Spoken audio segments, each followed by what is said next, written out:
इमाम हसन कहते हैं मेरी अम्मा सारे काम करती थी घर के। अब तो शहजादे हैं ना हमारे बच्चे, काम और बच्ची, यानी बच्ची मेके से वापस आती है तो सबसे बड़ा दुखड़ा ये सुनाती है कि वो काम बड़ा कराते हैं। सबसे बड़ा दुखड़ा क्या है? पता नहीं क्या कराते होंगे, हाल नहीं चलवा लेते कहीं, या कुछ चक्की नहीं पिसवा लेते, पता नहीं कौन सा ऐसा काम है। और मैं, आप नाराज ना हो जाना, मैं भी बेटी का बाप हूं, मैं भी बहनों का भाई हूं, मैं भी इस बात को समझता हूं, लेकिन एक बात जहन में रखना कि ये बात नहीं है कोई करने वाली कि सारे बच्ची के माँ बाप जमा होकर पहुंच जाते हैं हमारी बच्ची जी काम बड़े करती है। मसलन क्या करती है? आओ मैं बताऊं मेरे मुस्तफा की बेटी क्या करती थी। दुनिया में कोई इतना गरीब है जिसकी बेटी इतना काम करे कि हाथों पे छाले पड़ जाए? है कोई इतना गरीब तो उठ के बताए कि मेरी बेटी ससुराल में इतना काम करती है कि छाले पड़ जाते? मैं दिखाता हूं, मेरे रसूल की शहजादी को छाले पड़ जाते। कच्चा मकान, जनाबे फातिमा जनाबे फिजा की लौंडी थी, उनसे मिट्टी मंगाती और घर में लेपा पोती करती, फिर झाड़ू देती। इमाम हसन और हुसैन के दरमियान पूरे साल का फर्क नहीं, 11 महीने का फर्क। दोनों बच्चों को संभालती।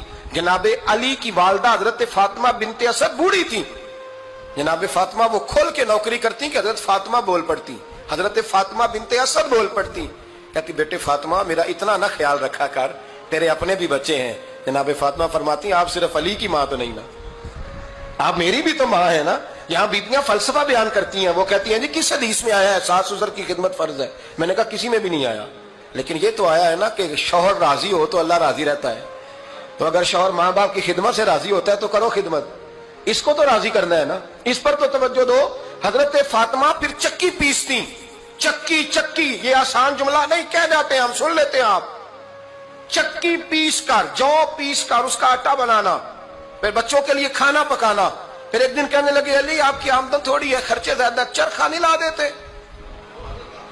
फातिमा क्या करोगी? फरमाया थोड़ा सा सूद बना लिया करूंगी, तुम बेच आया करना।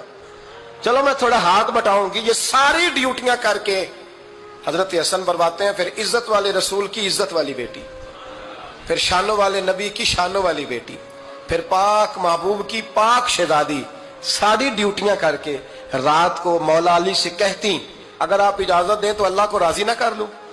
हजरत अली फरमाते फातिमा जैसे दिल करे। तो इमाम हसन कहते हैं फिर मेरी माँ मुसल्ला बिछा लेती और फिर सारी रात वो नमाज पढ़ती, सारी रात। और फरमाते हैं जब सवेरे हाथ उठाती तो पहली दुआ ये करती ऐ अल्लाह मेरे रसूल की उम्मत पे रहम फरमा, ऐ अल्लाह मेरे रसूल की उम्मत पे रहम फरमा। तो कहते हैं जमाने बीत गए ये दुआ सुनते। तो एक दिन मैं करीब गया तो मैंने कहा अम्मी हुजूर कोई दुआ मेरे लिए भी कर दे, कोई हुसैन के लिए भी कर दें, कोई ज़ैनब के लिए भी कर दें।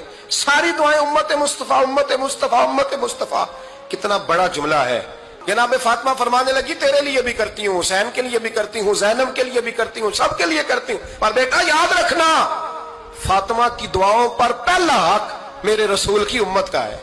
हजरत फातिमा फरमाने लगी मेरी दुआओं पर सबसे ज्यादा हक मेरे रसूल की उम्मत का है, तो मैं ये हक हमेशा अदा करती रहूंगी, मैं उन्हें दुआएं हमेशा देती रहूंगी।